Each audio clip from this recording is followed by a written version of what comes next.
audience, welcome to the Radiant Eclipse MLP Talk Show. This is episode 10, recorded on Friday, June 15th, 2012. My name is Vanacus, and I'll be your guide through this wonderful world of rainbow-colored equids.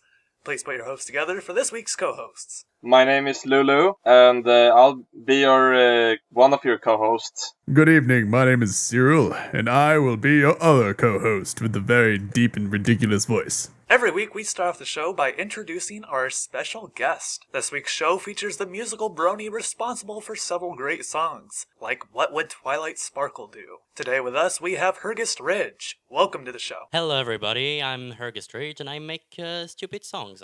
Who's your favorite character? I think I'm gonna have to give two answers for that. My very favorite character in the whole show, I guess, is Discord. I just love the character in itself, everything, just the epic villain, funny, with a great voice, John Delancey's voice, which I'm a huge fan of. And he's just really very funny. I wish he had more episodes, and he probably will, apparently, so we'll see. For the other favorite character, I guess I'll have to go for Applejack. It's just, I like how she's more normal than the others, So question 2 is my favorite episode. I think it's either Green Isn't Your Color or Lesson 0. The first one, because I don't even know why. I just love the general ambience, like the quiet scenes in the spa. It's like, to me, this episode is a perfect example of, we are making My Little Pony. It is girly, but it's awesome. And that's what I love about this episode, It's not like, it's the total opposite of Lesson 0, which I also love, because I mostly remember seeing it, as it aired. And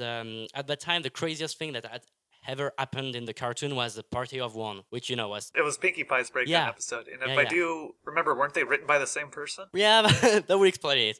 So, Party of One was already pretty reminiscent of Ren and Stimpy, that kind of stuff, with the blotchy background and weird expression, general madness. So people were like, oh my god, this is awesome when it came out. And then Lesson 0 came out, and oh my god, it was so awesome! I remember someone put it in a very nice way. It was around the same time that the Apple.move short had been posted on YouTube. And right after Lesson 0 had aired, someone posted on Apple.move, this is almost as disturbing as Lesson 0. And that's just exactly what I think about this episode. The mad expressions, the general... Hi, girls! It just makes me laugh every time I watch it. What I enjoy most about the fandom, I like how everything is huge about it. Everything. Like, there's a lot of people in the fandom. There's like thousands of YouTube videos, 1,000 of fan fictions, websites everywhere. It's nice. Hey everyone, this is Lulu, and I guess I don't have very much of a presentation for myself. I'm just a random guy, a draw bit, answering the questions. First off, my favorite character is the great and powerful Trixie. I just love the whole general character. The voice is great. Great job by Tabitha. And, I can identify a lot with how she acts, and I love the Showmare character. As for my favorite episode, it's not Ghostbusters, but it's the episode with Rarity and her sister. Sisterhood of Social. Yeah, Sister of Social. I thought that. I thought it might have been the Friendship is Witchcraft episode that was called that. But I loved that episode. It was very heartfelt, and the whole feeling of it really took me by storm. The thing I enjoyed most about the fandom is all the people. I'm not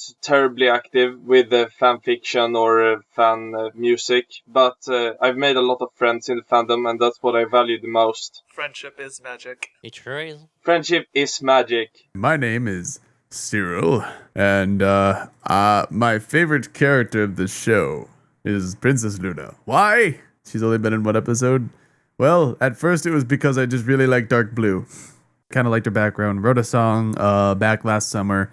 Love the new episode. Covered Nightmare Night. Just obsessed with that and the whole thing, and just Blue. And then my favorite episode is Luna Eclipsed. I just enjoy how the fandom grew and how awesome people are. And even if, if you're a Brony, it's like, oh, hey, we're both Bronies. Dang, now we have something in common. Sweet. And then it goes from there, and it's just, something else you can talk about. Like, I've gotten... Like we're right now. Right, and so many more friends than I probably would have on my own, to be quite honest with you. Like, before Friendship is Madness, I was kind of a recluse, so... Yeah. Now that everyone's been introduced, it's time to start the show. Every week, we set aside some time to learn about our guests and how they became the awesome bronies we know. So, Ridge, how did you become a brony? Well, I became. I think it all started like back in October or December 2010. Like when the first threads about My Little Pony were starting to pop up on 4chan on Co, which was the board I browsed the most along with Mew. I just saw the first thread and thought I didn't think they were trolling because I knew I had seen the anime board, so I know that 4chan can get obsessed with little girls shows. So I didn't think they were trolling, but I thought, yeah, this is a bunch of crap, and I don't want anything to do with that. Then the threads started getting more and more frequent, so I eventually got a bit annoyed, and some guy said, yeah, you should try and watch that. So I just watched and thought, it's not bad. Okay, you get a point. It's not too bad. I didn't pay much attention to it in the next month. I just like if I happened to catch an episode live stream, I'd eventually watch it or watch some PMV from times to times, but not that much. And then like around April, I think, this Weird Al Yankovic PMV, the Pony Polka. I didn't see a lot of his episodes. There's a lot of stuff I didn't see. Looks pretty nice. So for some reason, I just downloaded the whole season 1, watched it all in one day, and thought, oh my god, this is the greatest thing ever. And I don't know what happened. I was told Brony, reading fan fiction, watching fan art. Yeah, I remember feeling the same way getting started on it, and I was completely shocked that there was even a fandom behind it. Like, I thought it was just my friends being weird because we like weird things. I'm like, what, you mean there's other people who like the show? I'm not just completely weird. And I think we all know that feeling, the moment where we're like, yeah, okay, I kind of like it, but I'm not a brony. I just kind of like it, but I'm not a brony. And then you go like, okay, screw that. Buy some apples. I am. Why did you decide to make songs for Friendship is Magic? I don't think I really decided to make songs. It's more like something that happened to me. The very first music-related thing I did with MLP was like with the Beatle Bronies. I was browsing Pony-chan and I saw this thread that Pony 1 cannot be made. And it was just, about pitching the Beatle Brony project. It was saying, hey, we should make Pony covers of a Beatles song. And I thought, oh yes, this is awesome. And so that's how I started recording like a bit of stuff for them. That's the very first thing. My very first My Little Pony song, if you will, is Hey Diamond Dog. You can look it up on YouTube. I just play bass on it and pretty much left the group before joining it again some months later. So yeah, and then like around December, I don't know, for some reason I just thought, hey, someone should make a My Little Pony version of that South Park song. What will Twilight Sparkle do? I think I got the idea while watching Feeling Pinky King, the episode with the Pinkie Pie, because at one point in the episode, I remember... What would a brave pony like Rainbow Dash do? I totally thought South Park, and I thought, what would Rainbow Dash? And I thought, no, that doesn't fit the rhythm. So I made it about Twilight Sparkle because she's the only pony in the main 6 that has got 4 syllables, and it turned out pretty nice, and so I did that, I just thought, yeah, it's just gonna be funny, maybe I'll get 500 views and I'll be happy. And it got an Equestria Daily, and then some guy asked me to do a PMV, and it's awesome, so I'm like, hey, I'll try and do more. So I did more, and here I am. Were there any musicians that inspired you to make your own music? Not a lot of musicians like really inspired me to make music. I mean, I was obviously aware of all of the musicians that were making music about this, so I guess in a way they kind of all influenced me to just to say, yes, you can make songs about that, just... Well, I guess the Beatles, in some instance, and Weird Al Yankovic. And the Beatle Bronies, too. Obviously, Weird Al inspired me, which is why I did this My Little Pony polka medley. I guess the one musician who really inspired me was, I think it's Brony Mike. Oh, we just had him on the show. Oh, he's great. Oh, yeah. I love Brony Mike. The one song that I thought this is awesome was Pinkazoid. To me, this is the greatest song this fandom has ever done. Pony girl extraordinaire, Pinkazoid, Pinkazoid. That's when I thought, you can make awesome parties. And I guess in a way, I'm probably going to sound a bit pretentious when I say that, but I really don't mean it. I think in a way, the fact that there are so many electronic people who make electronic music in this fandom kind of inspired me to, to try to be here and make non-electronic music, because... You want to balance it, so we have just as much of all the genres. Yeah, I don't have anything against electronic music. I love some of the stuff. I just felt like, it's that the fandom wasn't quite as eclectic as I would have liked sometime. Of course, it's getting better every day. If you take last year, for instance, like every Pony song was a remix, or it's gotten a lot better in terms of diversity. So yeah, I think I kind of just wanted to, I looked at it all and thought, Yeah, maybe it could use a bit more of some guy playing a guitar in his room, What challenges you the most in your work? Well, the fact that I tend to try and focus on comedy, something that is really hard I found is that to find a subject for a song which you can keep funny for the whole thing. To me, this is incredibly hard. There are a lot of songs which I just started to write and can't finish because I can't keep that for 2 minutes or even just more than 2 verses. I get like one thing, it's awesome, then the next, you forget the jokes. So yeah, it's kind of hard to keep a joke going, through a whole song. And what challenges me, I guess, just try and make interesting music. I haven't recorded as diverse stuff as I would have liked. I'm going to try and improve that in the future.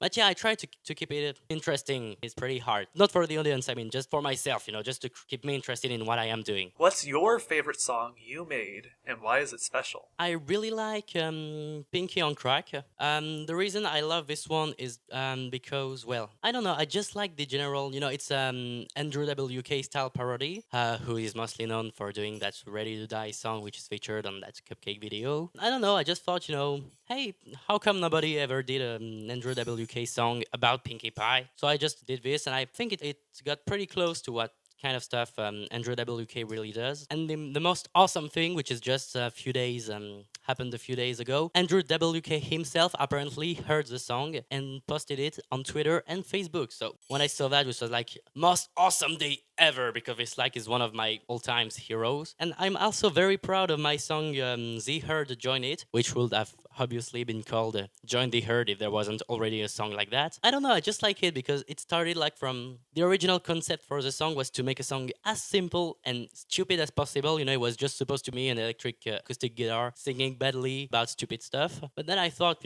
I kind of forced musical complexity into it, and I got this little Beach Boys style bridge going on. And I don't know, I just like it. If you could make a song of any genre with 2 other Brony musicians of your choice, who would they be and why? I'd really like to try and make a song with a Replacer. I have already collaborated with him with the Beatle Bronies. We did this Princess of the Sun song, which is a parody of, and he did an awesome job. He sang the lead vocal and provided some brasses. I didn't play anything on that song.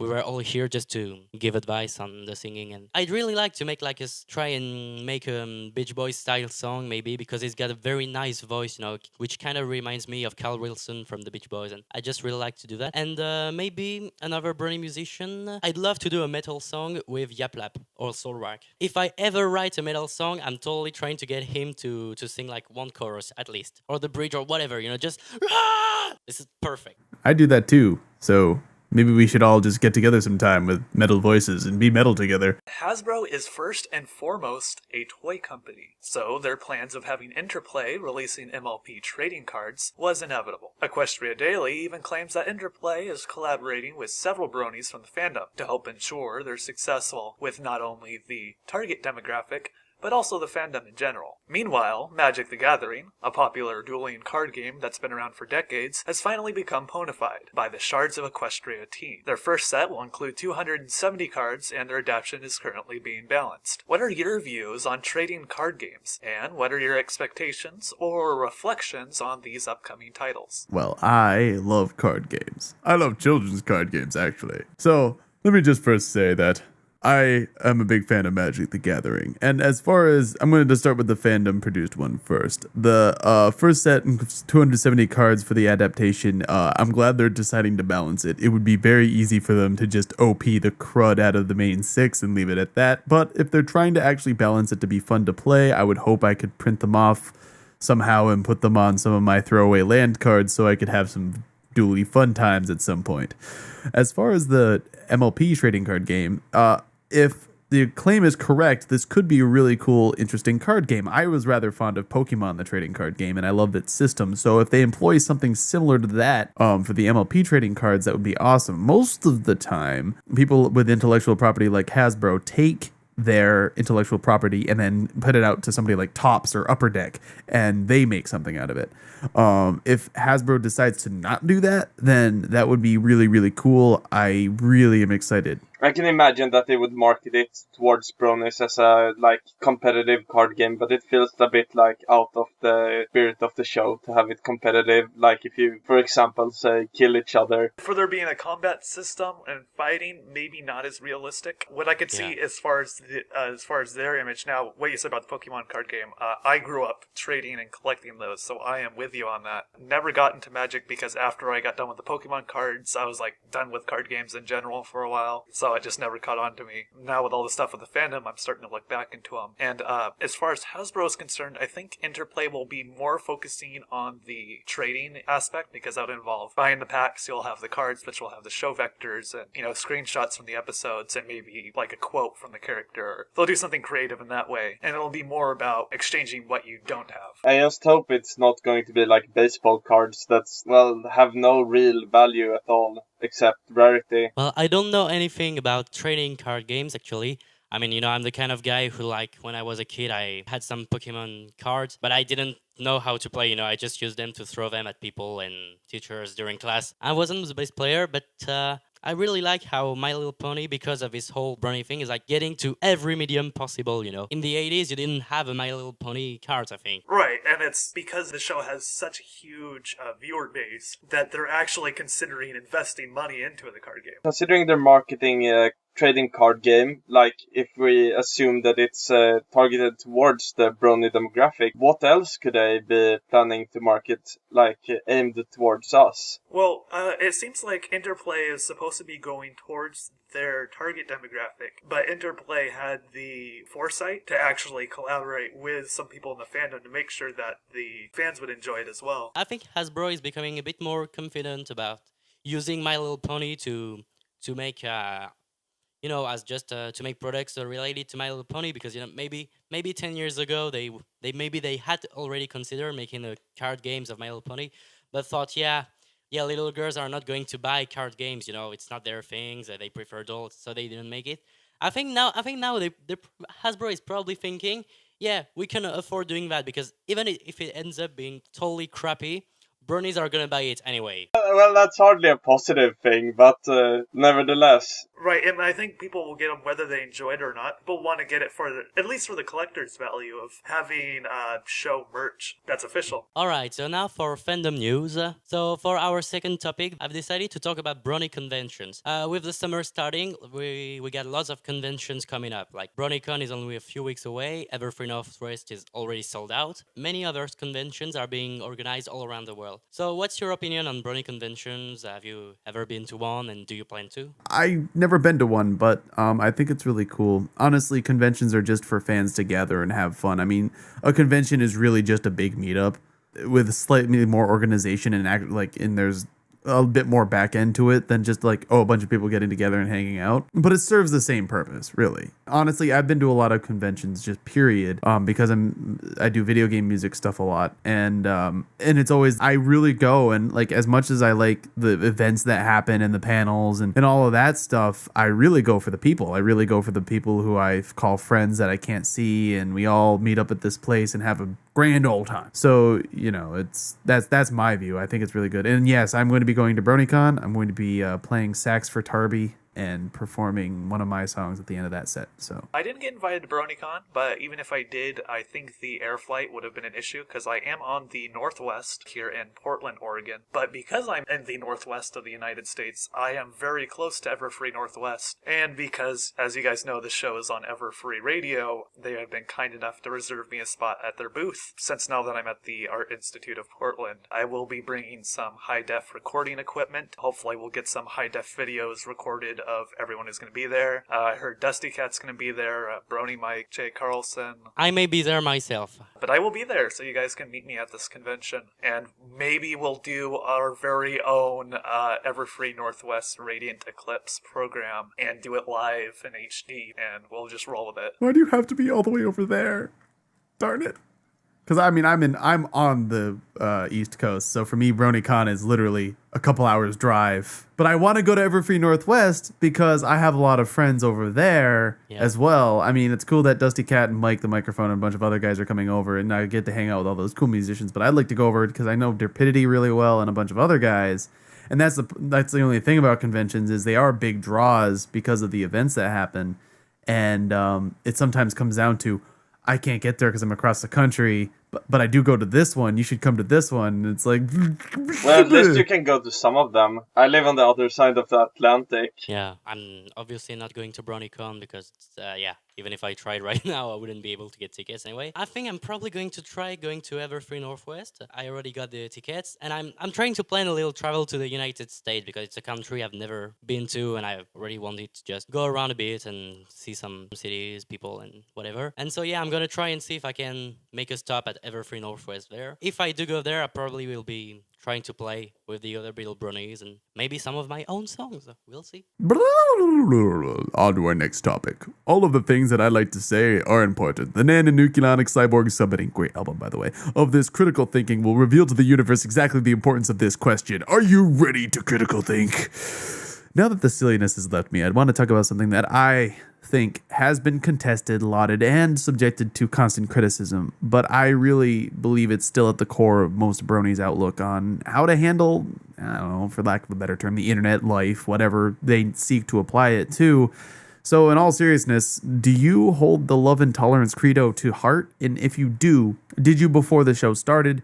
If you don't, what is your take on it? For me, the love and tolerance I thought was a great theme. I think we did talk about this in the last episode a little bit, in the sense is that Bronies originally really had to defend their case why they liked the show. I mean, it started based off of those articles on 4chan and saying, hey, this is a great show, don't patronize me for liking it, it has good writing and good characters. And so there's already a defensive attitude to saying, hey, I like this show, it's not your norm, but I don't follow your norm, this is how I feel, and it's a great show and I'm going to love it anyway. Hence the love, and people just being generally optimistic about enjoying the show, you know, not sarcastically liking it or watching it just to make fun of it, which seemed to be the original intentions until everyone was taken by surprise and actually liked the show, or at least a good majority of them. And in the middle of this all, Bronies got a lot of flack, still do. On the internet, people are rude, people have different beliefs, and generally just confusion, people who don't understand, and they have labels, they have prejudices, they have all sorts of things that, you know, they think one thing and say another, and you have to put up with them. And I think that's where the tolerance comes in, is there's going to be people who don't understand you, and they are going to mock, laugh, and make fun of you because they don't get it, and maybe they feel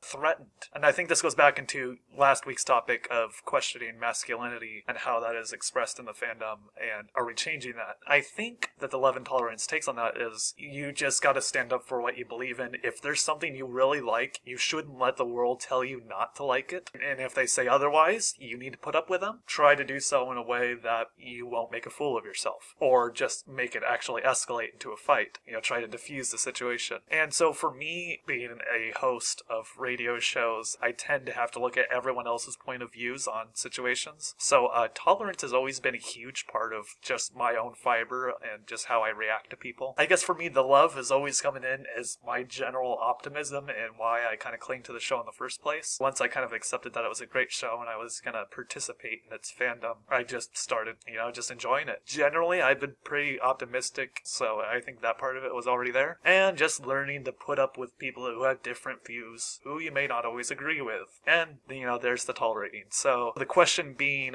before the show, I was generally like this. I wasn't nearly as social on the internet, so I didn't have to put up with as much as the tolerance. But as of recently, yes, I have taken that more into my life, and that is my take on it. Well, that was pretty beautiful. I gotta admit, I am crying right now.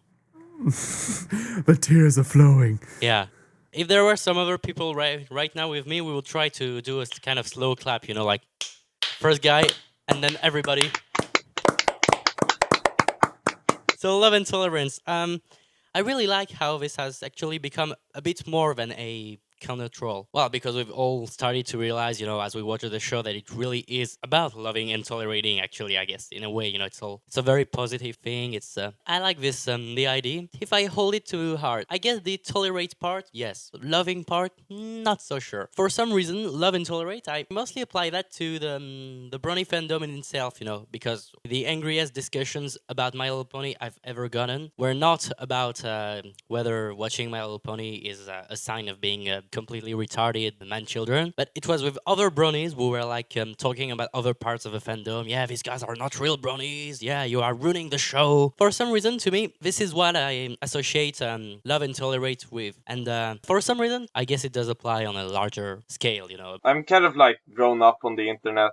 So I've always had that mindset of that you can't fight with people on the internet because it won't lead to anything. So I think I've always lived by the love and tolerate thing or more like don't care and tolerate. I don't really have a long speech about it. I can definitely agree with most of the things that you said. Yeah. The only thing that I will say, because I then probably take up the rest of the time with is I currently run a blog called Chill the F Out. So the reason I started that was just because though I love the idea of love and tolerance, at least take it the way it is, love and tolerate. You tolerate somebody and then you love them despite the fact that you don't agree with them. And that's the way stances should just be taken on the internet, because the internet will just escalate. Now, two people might get into a shouting match, maybe, but generally if there's somebody else and you can see them and you can talk to them, you're not gonna troll them. On the internet, you need to just rise above it, and that's the reason I love it so much. And I've started seeing all these like just fandom infighting, and I was like, okay, enough. Especially on Tumblr, which I hang out on a lot. Interesting trivia: Vanacus.com is a Tumblr. Oh, nice. So, yep. What kind of Tumblr? I do comics, and I post the videos there. Oh, cool. I actually got another guy to do some writing for it too, and we just kind of take the love and tolerance. We call it chilling out, but we take the love and tolerance to the next level. It's like, look. Before you get all antsy about something, wait a second and ask, does it really matter? Can you just tolerate it because people are different? And then it's that kind of thing. So I really liked it. And I always kind of had that. I was kind of a chilled out dude from the very beginning of my entire existence. So that's that.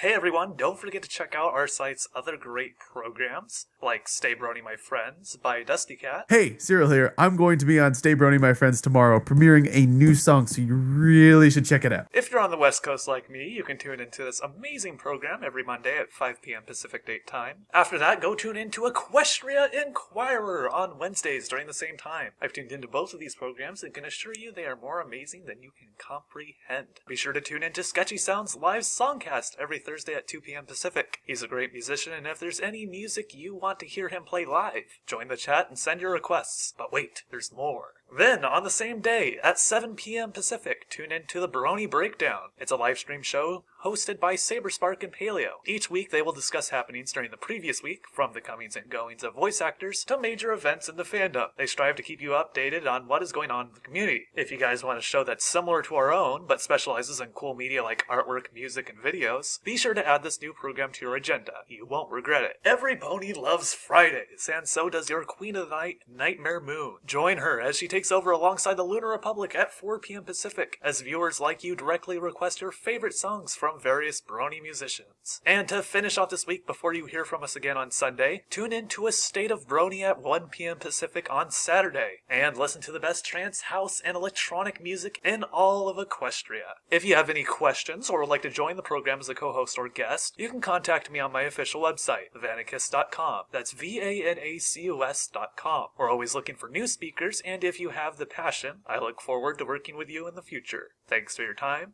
See you online. If you watch My Little Pony, join the herd. If the best one is rarity, join the herd. If you've got nothing better to do, join the herd. If you don't mind a thing or two, join the herd. Just a bunch of happy people picturing about ponies. Can I really but say that it is fucking manly? They fight against dragon hydras and characters from Star Trek. So stop pretending that you're a man and buy a toy and brush its made. We don't care who you are or what you like to do. We just want to laugh and tolerate the shit out of you. Don't listen to the people who will call you a nerd. Just love to love the cute ponies and come and join the herd.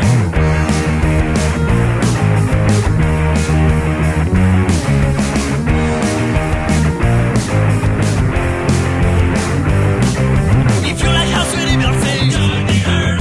If you analyze everything, join the herd. If you think rainbow likes Phillies, join the herd. If you think cooking is shitty, join the herd. If you scare people will think you're gay, join the herd. If they only thought so anyway, join the herd. If you get offended easily, join the herd. If you haven't lost your virginity,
Bronies are the coolest people on this planet. Because we've got no job, unemployed people can have them instead. And because we forever will be lonely virgins, our children's education then drugs, you won't have to